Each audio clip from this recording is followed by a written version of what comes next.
নমস্কাৰ, মই বৰ্তমান উপস্থিত আছো লখিমপুৰত। অসমৰ অন্যতম জাতীয় সংগঠন অসমীয়া যুৱ মঞ্চৰ এই তৃতীয় বাৰ্ষিক অধিৱেশন এইবাৰ লখিমপুৰত অনুষ্ঠিত হৈছে আৰু আজি কাৰ্যনিৰ্বাহক সভাই নতুন সমিতিখন গঠন কৰি দিছে। মোৰ সৈতে নতুন সমিতিখনৰ সভাপতি সম্পাদক মহোদয় উপস্থিত আছে।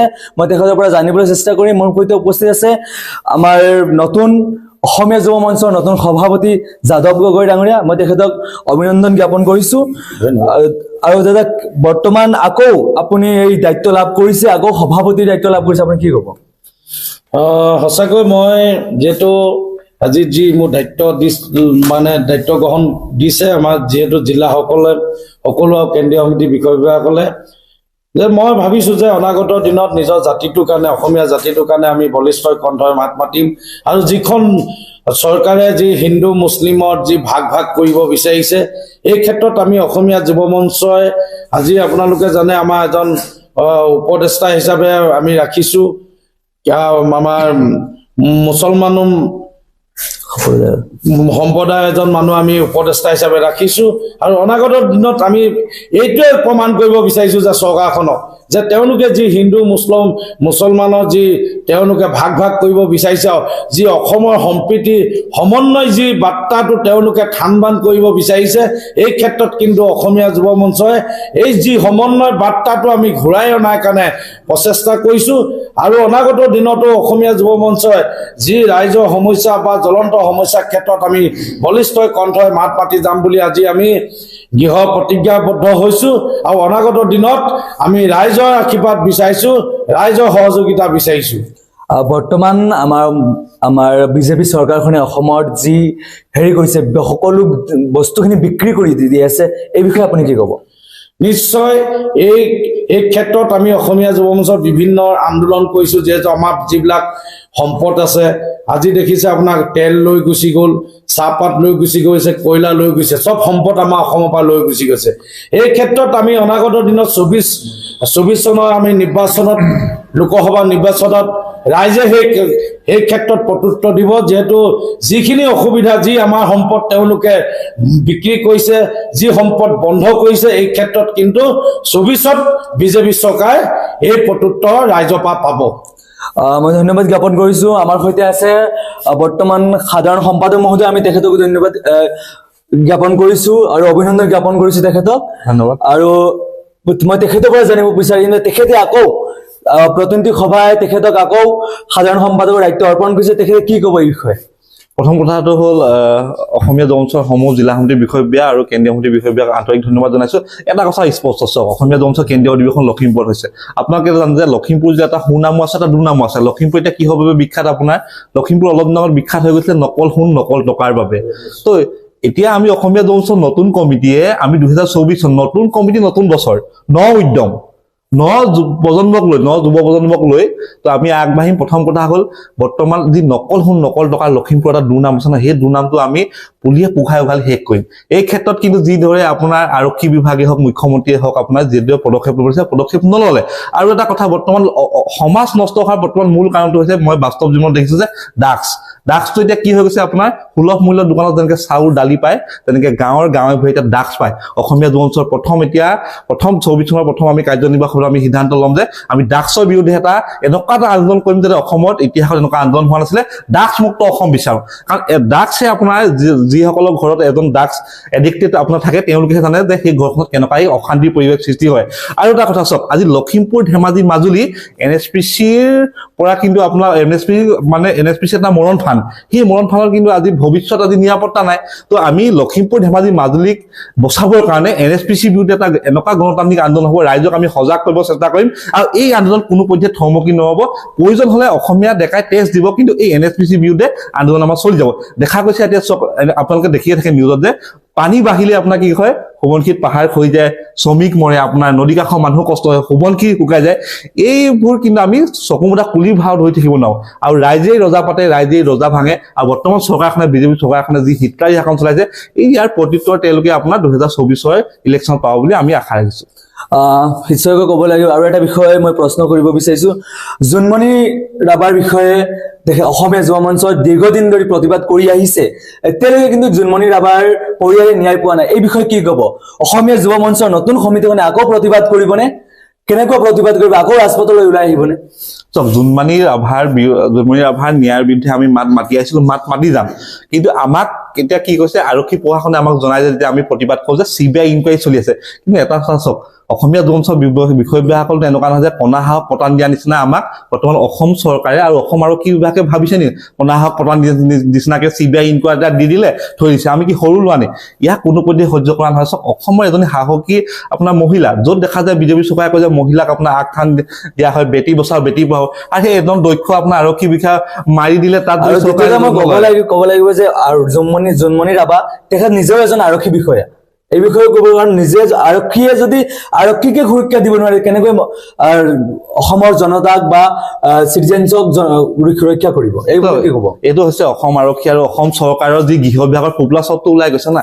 জোনমণি ৰাভা নিজে এজনী সাহসী মহিলা, তাই নিৰাপত্তা নহ'ল, তেতিয়াহ'লে জনসাধাৰণৰ আজি তেখেত ক'ত নিৰাপত্তা? আৰু দেখিছে চক, অসম আৰক্ষীয়েও কিছুমান ভুল কৰি দিছে। আপোনাৰ 4টামান ল'ৰা আলফা হাউণ্ডত মাৰি দিছে। কি অসমীয়া তেজাল যে আপোনাৰ সন্দেহত মাৰি দিব, এইটো কোনো যুক্তিপূৰ্ণ নহয়। যিটো সত্য, আপুনি চোৰ ডকাইতক মাৰক, তাত কোনো কথা নাই। কিন্তু নিৰপৰাধী এজন বা দুৰ্নীতিৰ বিৰুদ্ধে মাত মতা এজন যদি সাহসী আৰক্ষী বিষয়াৰ মৃত্যু হয় বা দেখা গৈছে এতিয়া আলফা সন্দেহত য'তে ত'তে মৃত্যু হৈছে, ইয়াৰ বিৰুদ্ধে কিন্তু অসমীয়া যুৱ মঞ্চ ধাৰাবাহিক আন্দোলন কৰি যাব। মই ধন্যবাদ জ্ঞাপন কৰিছো। আমাৰ সৈতে আছে আমাৰ মুখ্য উপদেষ্টা, তেখেতৰ পৰা আমি মন্তব্য ল'বলৈ চেষ্টা কৰিম। তেখেতে কি ক'ব নতুন সমিতিখনৰ বিষয়ে? হয়, আজি অসমীয়া যুৱ মঞ্চৰ নতুনকৈ কেন্দ্ৰীয় কাৰ্যনিৰ্বাহক সমিতিখন গঠন কৰা হৈছে। আগৰ যিখন সমিতি আছিল কেন্দ্ৰীয় কাৰ্যনিৰ্বাহক সমিতি, যাদৱ গগৈৰ নেতৃত্বত, পুনৰবাৰ যাদৱ গগৈৰ নেতৃত্ব পাবলৈ সক্ষম হৈছে প্ৰতিনিধি সভাৰ জৰিয়তে। আৰু অনুপম শইকীয়া প্ৰাক্তন সাধাৰণ সম্পাদক আছিল, তেওঁ পুনৰবাৰ দায়িত্ব পাবলৈ সক্ষম হৈছে। অনাগত দিনত অসমীয়া যুৱ মঞ্চই তেওঁলোকৰ নেতৃত্বত বলিষ্ঠভাৱে আগবাঢ়িব। অসমৰ ৰাইজৰ সমূহ সমস্যাৰ সন্দৰ্ভত তেওঁলোকৰ নেতৃত্বত বলিষ্ঠভাৱে ৰাইজৰ বাবে প্ৰাপ্য অধিকাৰ তেওঁলোকে আদায় কৰিবলৈ মই আশাবাদী। অসমীয়া যুৱ মঞ্চৰ অনাগত কৰিবলগা বহুত ধৰণৰ কাম কাজ আছে। গতিকে আজি নিৰ্বাচিত হোৱা কেন্দ্ৰীয় কাৰ্যনিৰ্বাহক সমিতিখনে অনাগত দিনত অসম তথা অসমীয়াৰ হকে এখন কাম কৰি যাব পাৰিব বুলি মই আশা কৰোঁ। মই ধন্যবাদ জ্ঞাপন কৰিছো তেখেতক। আৰু ইয়াত আমাৰ সৈতে উপস্থিত আছে হোজাইৰ পৰা আমাৰ এজন সতীৰ্থ, অসমীয়া যুৱ মঞ্চৰ আজিৰ এই প্ৰতিনিধি সভাই তেখেতক উপদেষ্টাৰ পদবী দায়িত্ব দিছে। মই তেখেতৰ পৰা জানিবলৈ চেষ্টা কৰিম, আপুনি কি ক'ব এই বিষয়ে? মই আজিৰ এই সভাই মোক দিয়াৰ কাৰণে মই কৃতজ্ঞতা প্ৰকাশ কৰিছোঁ। আৰু অসমবাসীক ৰাইজক অসমীয়া যুৱ মঞ্চে আজি এইটো দেখুৱাই দিলে যে যুৱ মঞ্চটো এটা চেকুলাৰ সংগঠন, তাত কোনো জাতিভেদ বিচাৰ নাই বুলি তেওঁলোকে প্ৰমাণ কৰি দিলে। আৰু সেই হিচাপত ধৰ্ম নিৰ্বিশেষে অসমীয়া জাতিটোক মজবুত কৰিবলৈ কাম চলি থাকে। মোৰ সৈতে আছে আন এগৰাকী সহ সম্পাদক, আমি তেখেতৰ পৰা জানিবলৈ চেষ্টা কৰিম। পোনপ্ৰথমে আপোনাক অভিনন্দন। আৰু আপুনি এই বিষয়ে কি ক'ব? প্ৰথমতে অসমবাসী ৰাইজক মই ধন্যবাদ জ্ঞাপন কৰিছোঁ, কাৰণ তেখেতলোকৰ আশীৰ্বাদ থকাৰ কাৰণে হয়তো আজি পুনৰ এবাৰ মই সহকাৰী সম্পাদকৰ দায়িত্ব লৈছোঁ। আৰু বেছি নকওঁ, এটাই কথা আজি স্পষ্ট কথা ক'ব বিচাৰিছোঁ যে বিজেপিৰ মুখত প্ৰথমটো সেইটো কাৰণে তেওঁলোকে যি জাতিভেদ আনিব বিচাৰে, হিন্দু মুছলিম, গতিকে বাই বাই টাটা বিজেপি। আমি হিন্দু মুছলিম ভাই আছিলো, ভাই থাকিম। আৰু আগন্তুক দিনত অসমবাসী ৰাইজক আমি দেখুৱাই দিম যে মৰম চেনেহ কাক বোলে। আৰু এইখন বিজেপি চৰকাৰ আৰু ইয়াৰ পৰৱৰ্তী আছে ভাই বিক্ৰী কৰি আছে কি নাম লাগে। মই ধন্যবাদ জ্ঞাপন কৰিছো। তেখেতে উল্লেখ কৰিছে যে আমি আগৰ পৰাই হিন্দু মুছলিম এক আছো, ভাই। আজিৰ সভাখনত কেৱল এজনে নহয়, প্ৰায় কেইজন মুছলিম আমাৰ মুছলিম সম্প্ৰদায়ৰ লোকসকলক দায়িত্ব অৰ্পণ কৰিছে অসমীয়া যুৱ মঞ্চই আৰু মোৰ সৈতে আছে আৰু সদস্যসকল মই তেখেতৰ পৰাও জানিবলৈ চেষ্টা কৰিম কাৰ্যকাৰী সভাপতি মহোদয় তেখেত আছে তেখেতে কি ক'ব?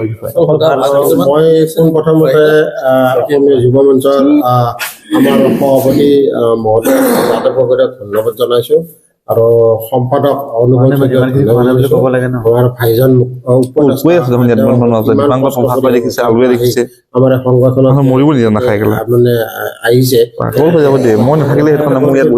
তেখেতৰ লগত লগ লাগি যাতে আমি সজাই জিলাত যথেষ্ট পৰিমাণে উত্তম সহকাৰে আমি কাম কৰিব পাৰোঁ সেই মন্তব্য ধন্যবাদ জ্ঞাপন কৰিছো মই আকৌ উভতি আহিম আমাৰ সভাপতি মহোদয়লৈ মহোদয় এই আজি যি গঠন হৈছে অসমীয়া যুৱ মঞ্চৰ ভৱিষ্যতৰ কি পৰিকল্পনা কৰিছে আজি কি কি এনেকুৱা ব্লুপ্ৰিণ্ট বনোৱা হৈছে যে আগন্তুক দিনৰ আগন্তুক 3 বছৰ কি কি কাম কৰিব কি কি চিন্তা চৰ্চা কৰিছে অসমীয়া যুৱ মঞ্চই? নিশ্চয় আমি অসমীয়া যুৱ মঞ্চই অনাগত দিনত আমি যি আমাৰ অসমীয়া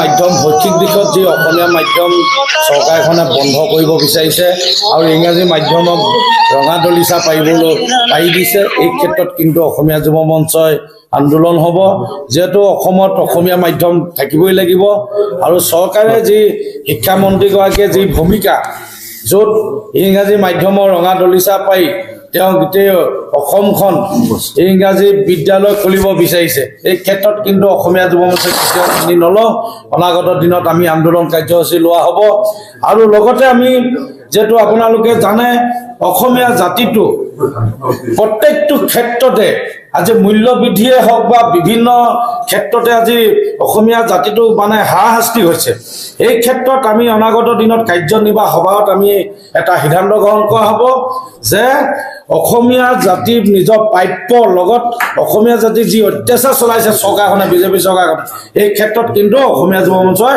আন্দোলন কাৰ্যসূচী ল'বলৈ আমি এটা পন্থা ল'ম বুলি ভাবিছোঁ ধন্যবাদ জ্ঞাপন কৰিছো এই চকুতে মই জনাব বিচাৰিছো যে অসমীয়া যুৱ মঞ্চৰ এই নতুন সমিতি যিখন গঠন কৰা হৈছে সভাপতি সম্পাদকৰ পদ বাখাল ৰাখি বাকী পদখিনি সলনি কৰা হৈছে আমি পৰৱৰ্তী আমি প্ৰতিবেদনত দাঙি ধৰিম কোন পদত কি আছে আৰু অসমীয়া যুৱ মঞ্চৰ প্ৰতিজন সদস্যলৈ মই অভিনন্দন জ্ঞাপন কৰিছো আৰু তেখেতে কি কাম কৰে সেয়া হ'ব লক্ষণীয় বুলি হেৰি কৰিব ধন্যবাদ